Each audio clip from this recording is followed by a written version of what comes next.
سے ہم جو کچھ کرتے ہیں نا، ہماری اولاد اس کو لیتی ہے، اس کو اڈاپٹ کرتی ہے۔ ہم کہیں کہ ہم سکول کے اندر، آج ہمارا ذہن بن چکا ہے، ہمارے لوگ سکول کے اندر بچے کو بھیجتے ہیں اور وہ کہتے ہیں جی اب ہم ماشاءاللہ بڑے سکول، بہت جو اچھی کوالٹی کا سکول ہے نا اس کے اندر اپنے بچے کو بھیجتے ہیں، 10-10 ہزار فیس بھرتے ہیں، وہ تربیت کریں گے۔ جب ان سے بات کی جائے تو وہ کہتے ہیں ہمارے پاس بچے آتے ہیں پڑھنے کے لیے، 4-5 گھنٹے ہوتے ہیں، ہم نے ان کو کتابیں رٹوانی ہوتی ہیں، ہمیں کیا ان کی تربیت کے ساتھ، یہ ان کے والد کا کام ہے، یہ ان کی والدہ کا کام ہے۔ بچے سکول سے آئے، ہم نے کھانا بھی بڑی مشکل سے کھانے دیا، چلو بھی اکیڈمی، وہ اکیڈمی گئے، مغرب کے ٹائم آئے، جب ان کی آدھی آنکھیں کھلی آدھی آنکھیں بند، وہ انہوں نے کھانا کھایا یا پھر ہوم ورک کیا اور پھر لیٹ گئے۔ جب سیکھنے کی عمر تھی بچے کی، ہم سکھانے کے لیے تیار نہ ہوئے۔ مجھے بتائیں، ساری دنیا، سارے مسلمانوں کی توجہ کا جو مرکز ہے وہ ایک چیز ہے، وہ ہے جنت۔ ایسا ہی ہے، ہر بندہ اسی تگ و دو کے اندر اپنی زندگی بسر کر رہا ہے۔ نماز پڑھتا ہے تو یہی دل کے اندر خواہش ہے کہ اللہ میری نمازوں کو قبول فرمائے، گناہوں کو معاف فرمائے اور جنت مل جائے۔ حاجی حج کرتا ہے تو یہی آرزو ہے، غازی جہاد کرتا ہے تو یہی آرزو ہے، وہ اپنی جان کا نذرانہ دیتا ہے تو یہی آرزو ہے، زکوٰۃ دینے والا سارا سال رقم اپنا محنت کے ساتھ کاروبار کرتا ہے، اس کے بعد زکوٰۃ نکالتا ہے تو یہی آرزو ہے کہ اللہ میرے مال کو پاک فرمائے، میری جو یہ کاوش ہے اس کو قبول فرمائے، اللہ مجھے جنت عطا فرما دے۔ سارا بندہ، ہر بندہ، بھلے عالم بھی ہے تو وہ بھی اسی لگن کے اندر ہے، ہر بندہ اسی لگن کے اندر ہے کہ جنت مل جائے۔ اور حضور کا فرمان ہے جنت ماں کے قدموں کے نیچے ہے۔ ساری دنیا ایک چیز کے پیچھے بھاگ رہی ہے، اور حضور فرماتے ہیں کہ وہ جو جنت ہے جس کے پیچھے ساری دنیا دوڑی پھر رہی ہے وہ ماں کے قدموں کے نیچے ہے۔ اگر جنت ماں کے قدموں کے نیچے ہے تو والد جنت کا دروازہ ہے۔ یار میں اگر والد بن گیا تو میں نے کون سے چلے کاٹے ہیں بھائی؟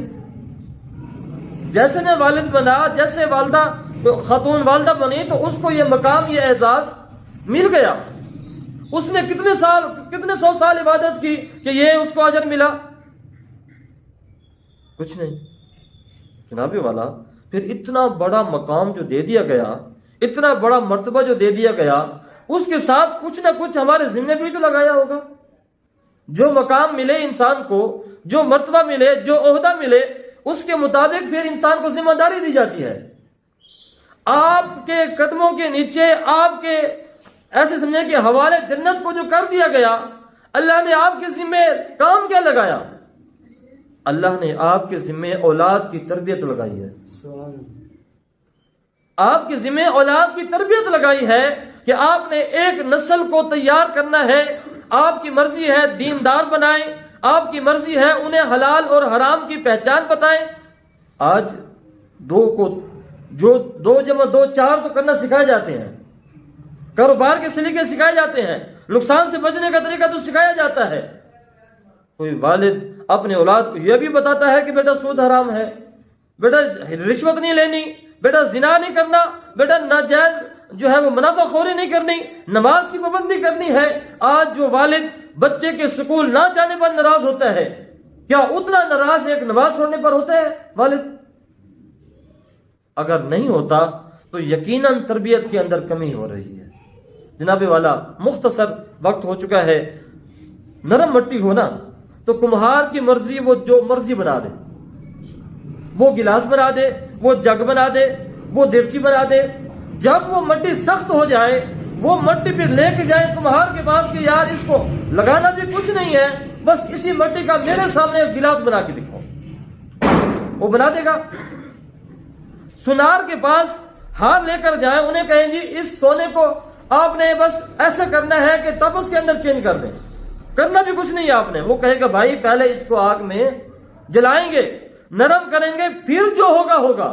وہ کمہار کہے گا بھائی پہلے اس مٹی کو نرم کرنا پڑے گا، جب یہ مٹی نرم ہوگی اس کے اندر یہ صلاحیت ہوگی کہ جیسے اس کو موڑنا چاہیں یہ مڑ جائے.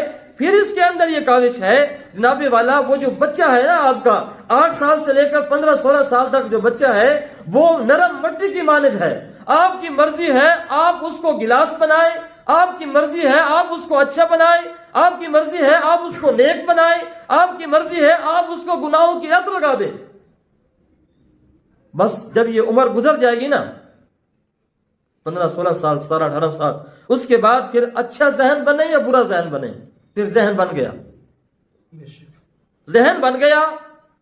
اب پھر ہم جائیں گے تویز والوں کے پاس، دھاگے والوں کے پاس، جادو والوں کے پاس. وہ جی میرے بیٹے پر فلانے نے جادو کر دیا، میری بات نہیں مانتا، تویز دیں میرا بیٹا میرا تابعدار بن جائے. جب آپ نے اپنے والد ہونے کی جو ذمہ داری تھی وہ پوری نہیں کی، اس کے بعد پھر یہ سلسلہ شروع ہوتا ہے کہ اولاد پھر والدین کو شکایت ہوتی ہے کہ نافرمان ہے. جناب والا اسی اولاد کی پوچھ گچھ جو ہے پھر آپ سے میدان محشر میں جب حساب کتاب لیا جائے گا، اس وقت حساب لیا جائے گا کہ آپ کو میں نے اتنا مقام دیا تھا، اتنا مرتبہ دیا تھا، بتائیں اپنے مقام اور مرتبے کے مطابق آپ نے جو ایک نسل کو تیار کیا وہ کیسا کیا؟ ان کو حلال کھلایا، ان کو حرام سے بچایا. جب ان لوگوں کو، میرے اولاد کو، کسی کی اولاد کو جب حساب کتاب کے دوران دوزخ میں ڈالا جا رہا ہوگا نا، پھر وہ کہیں گے یا اللہ میرے باپ کو بلاؤ. بیٹی کہے گی میرے مولا میرے باپ کو بلاؤ، میرے والد کو بلاؤ، میرے بھائی کو بلاؤ، میرے شوہر کو بلاؤ. اگر وہ مجھے ٹوکتے، وہ مجھے سختی سے منع کرتے تو میں اس گناہ سے بچ جاتی جس گناہ کی وجہ سے آج دوزخ میں جا رہی ہوں. اگر آج میرا ٹھکانہ جہنم بن رہا ہے تو اس کا ذمہ دار صرف میں نہیں ہوں بلکہ میرے ساتھ یہ 4 بندے بھی ہیں. اور اسی پداش کے اندر پھر ان کو بھی سیر کروائی جائے گی دوزخ کی. جناب والا اگر اللہ نے مقام دیا ہے